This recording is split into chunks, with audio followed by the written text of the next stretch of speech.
Hello everyone, my name is Kathan and today we'll be discussing the problem permutations from the introductory problems of the CSES problem set. Let's begin. Let me read out the question for you. So a permutation of integers 1 to n is called beautiful if there are no adjacent elements whose difference is 1. And what is a permutation? Like a permutation of these integers will be simply any reordering of this element. So if you know basic counting, it will be n factorial possible ways to reorder these guys. Given n, construct a beautiful permutation if such a permutation exists. So in input you will be having an integer n which goes from 1 to 1 is 6, and what you have to do is you have to print a beautiful permutation of these integers 1 to n if it exists, right? So if there are several solutions, you may print any one of them. If there are no solutions, print no solution, right? So what is a beautiful permutation? Again, every adjacent element will not have a difference 1. So I guess by this difference they are implying to be the absolute difference. Okay, they have not mentioned it, but by context you can see that no adjacent element whose difference is 1 means it automatically says they are talking about absolute difference here. Otherwise they would have specified the order, right? So if they're saying no two adjacent elements have difference 1, it means the absolute difference between every adjacent element will be greater than 1. That's what they're implying here. And they have given input here, so you can see for n equals to 5, so you have 1 to 5 elements to deal with. Can you come up with a permutation? Can you come up with a reordering of these elements 1 to 5 such that no two adjacent elements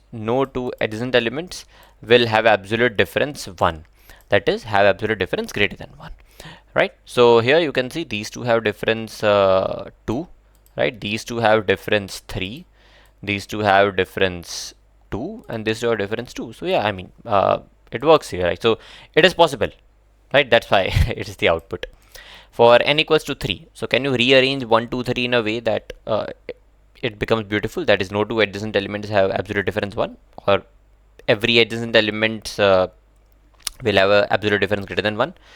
Turns out it is not possible, so it is no solution. Fine, so like that's the question, and looking at the constraint, it seems like you will have to come up with either a n solution or less than that, right? Or I guess n log n might also work here. Yeah, so let's just go to the iPad and do a dry run on these test cases, and then we'll see how we can approach this question. Okay guys, so let's try to go through some test cases, and then we'll discuss the approach like observation and all, right? So in the like input itself there was n equals to 5 given, right? So they were asking you have numbers in this set 1 2 3 4 5. Can you place them in a way, can you reorder them in a way such that the absolute difference between two neighbors, every two neighbors, ai minus 1 is greater than 1, right? So no two elements will have difference 1 means the difference between all the neighbors is greater than 1. And here you can write for all I belongs to 2 till n. Again I'm dealing with 1 based indexing, right? So from the second guy to the last guy, ai minus 1 is greater than 1, right? Fine. So let's see. So there was in fact an ordering possible. What was that ordering? So you can order it in a way like this. It will be 4 2 5 3 1. So here you can see the difference between these two guys, the absolute difference is 2, the absolute difference is 3. So maybe you can call it delta here. Yeah, so these are deltas. So the difference between these two is 2, and difference between these two is 2 as well, right? So the absolute difference here, the absolute difference between two guys, neighboring guys, is actually greater than 1, or in the words like greater than equals to 2, right? For all the possible adjacent pairs. So yeah, there is a reordering possible. Now what about n equals to 3? In n equals to 3, you have 3 elements to choose from, 1 2 and 3. Here no solution will be possible. Why? Here in fact I can show you all the possible 6 reorderings of these guys. So how will you form the reordering? You will have 1 2 3 1 3 2. You will have 2 1 3. You will have 2 3 1. Then you will have 3 1 2. You will have 3 2 1. So you'll notice one thing here. You will either have always 2 3 together. You will either have always 2 3 together, or you will always have 1 2 together. Like either have 2 3 together or 1 2 together. So the problem with this is that you can never have a reordering in which the difference between all the possible ai and ai minus 1 is greater than 1 or greater than equals to 2, right? Because you'll always have either 1 2 club together or 2 3 club together, so this will create a problem. So here the answer will be no. Since we are on this note, n equals to 3, it is also easy to see that for n equals to 2 as well, you will have either 1 2 or 2 1 reordering is possible. So here also the answer will be no, right? So in both the cases, either n equals 2 or n equals to 3, the answer is no. Since we have come this far, what about n equals to 1? Like there is only one element here, so like yeah, there is no other element to compare it with. So yeah, this is a possible solution. Yes. So for n equals to 1, answer is possible. N equals to 2 and 3, answer is not possible. So anyway, I guess we have talked about the basic trivial cases here. So that's about the dry run. Can we think about the approach now? That would be the next logical step, right? So that's good. Like we figured out that for n equals to 3 and 2, it's not possible. For n equals to 1, it's possible. Now let's talk about the approach. So what do we want here? We want that ai minus 1 is greater than 1, right? The absolute difference between all the possible pairs has to be greater than 1. Now, whenever there is this absolute, so this is a very common thing in competitive programming. Like whenever you have this absolute thing, it's not very easy to deal with or think about.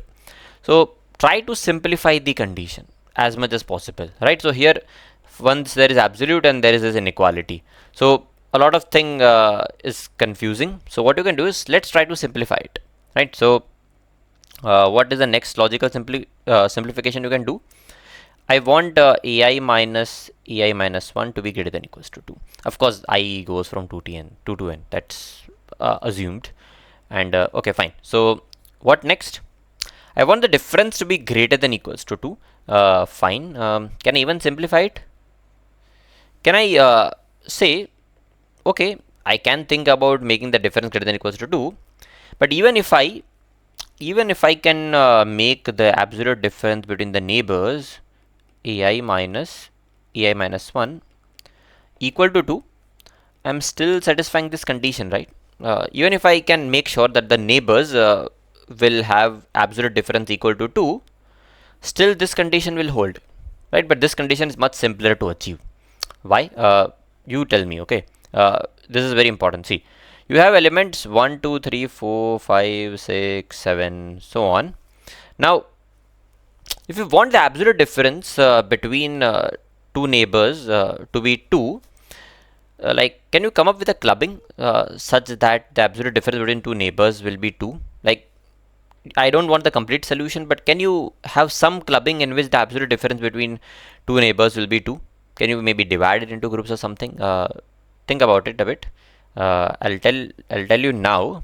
Can't we just club alternating elements together? For example, 1 with 3, 3 with 5, 5 with 7, then 2 with 4, 4 with 6. So in other words, can't we just club all the odd element together and all the even element together, right? So odd means 1 3 5, then 2 4 6 8. So in this way, like my set 1 2 3 so on till n is now divided into two groups, and in these two groups,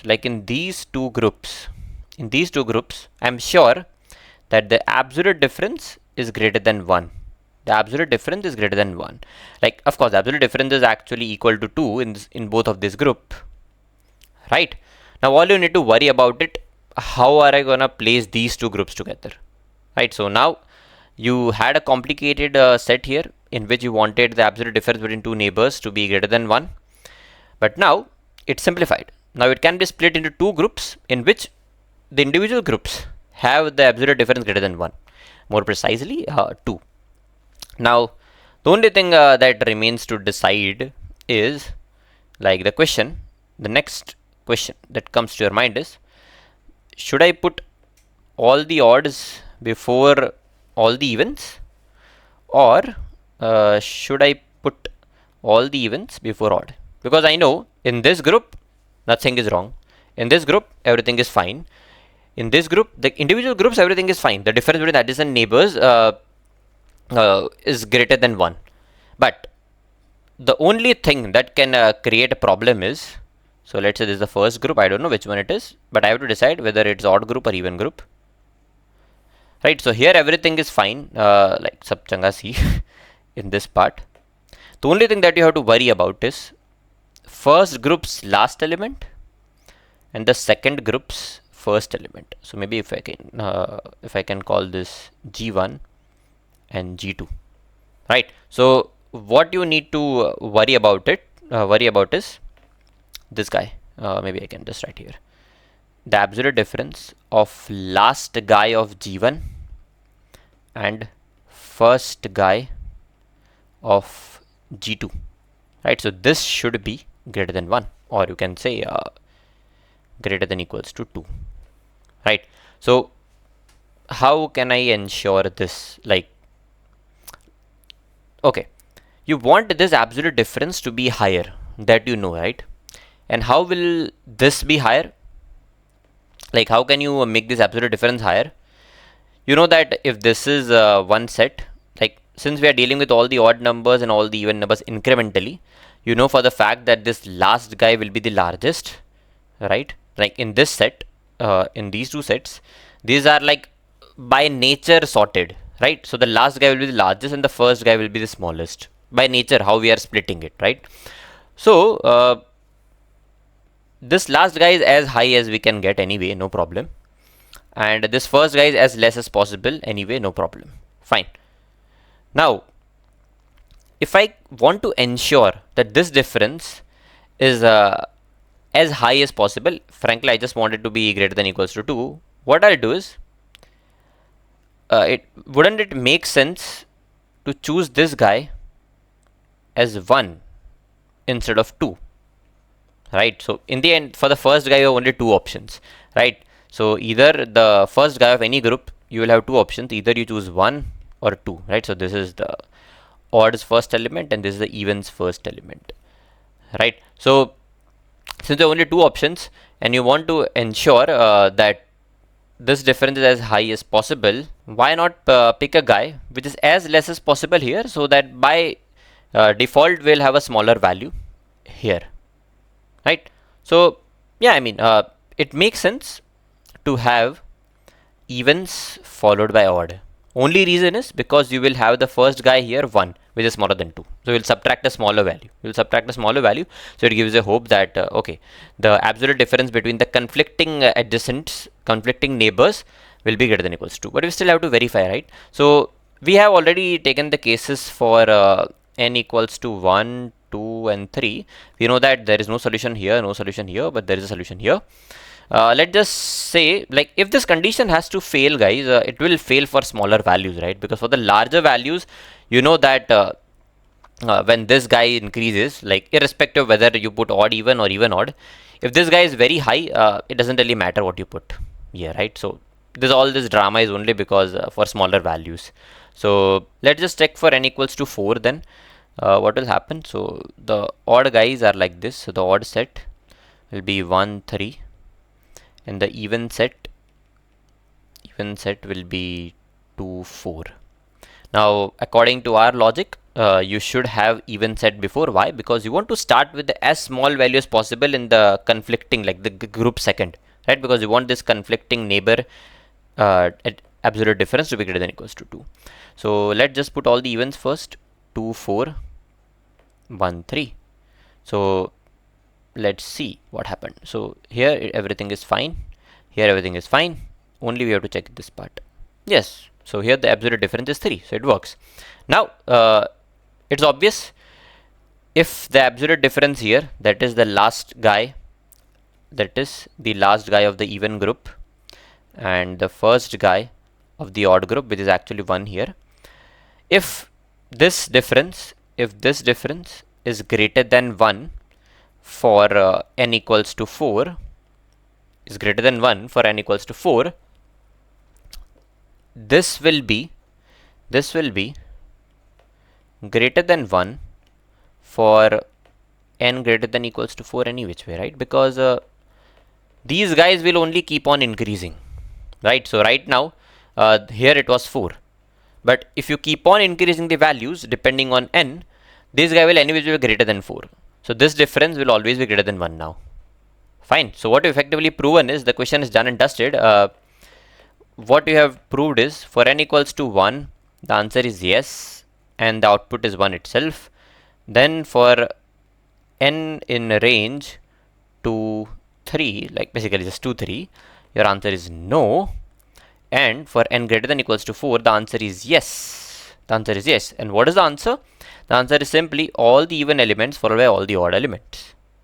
So that's about the question. So like this is the pseudocode itself. So how do you print even and odd numbers? It's pretty simple. You just have 2 for loops running with I incremented by 2 every time. So what is the time complexity then? You will be just iterating the numbers from 1 to n once. So the time complexity will be order of n. Fine. Anything else? So I hope you understood the discussion till now, right? So if you understood it, please comment understood in the video, like in the comment section of the video. And let's move on to the coding part. Okay, so here's the code. I've taken the input n here. For n equals to 1, the answer is like it is possible and it is the output. So they have not asked to print yes, you just have to print the answer. So 1 here. Then for n less than equals to 3, there is no solution, right? Because for n equals to 2 and 3, there will be no solution. Else for n greater than equals to 4, we put all the even guys first, right? So I equals to 2, I less than equals to n, I plus equals to 2. Put all the even guys first, followed by all the odd guys. Right, and here the time complex is order of n, and space complex is order of 1. So if you want, I can just run it for, let's say, bigger value, n equals to 10, and let's just see. Yeah, 2, 4, 6, 8, 10, and 1, 3, 5, 7, 9. Fine. So I guess that's about this video. I hope you liked it. And one last exercise for you, like you know the drill. Can you just paste the Python and Java solutions for this question in the comment section? I'll see you in the next one.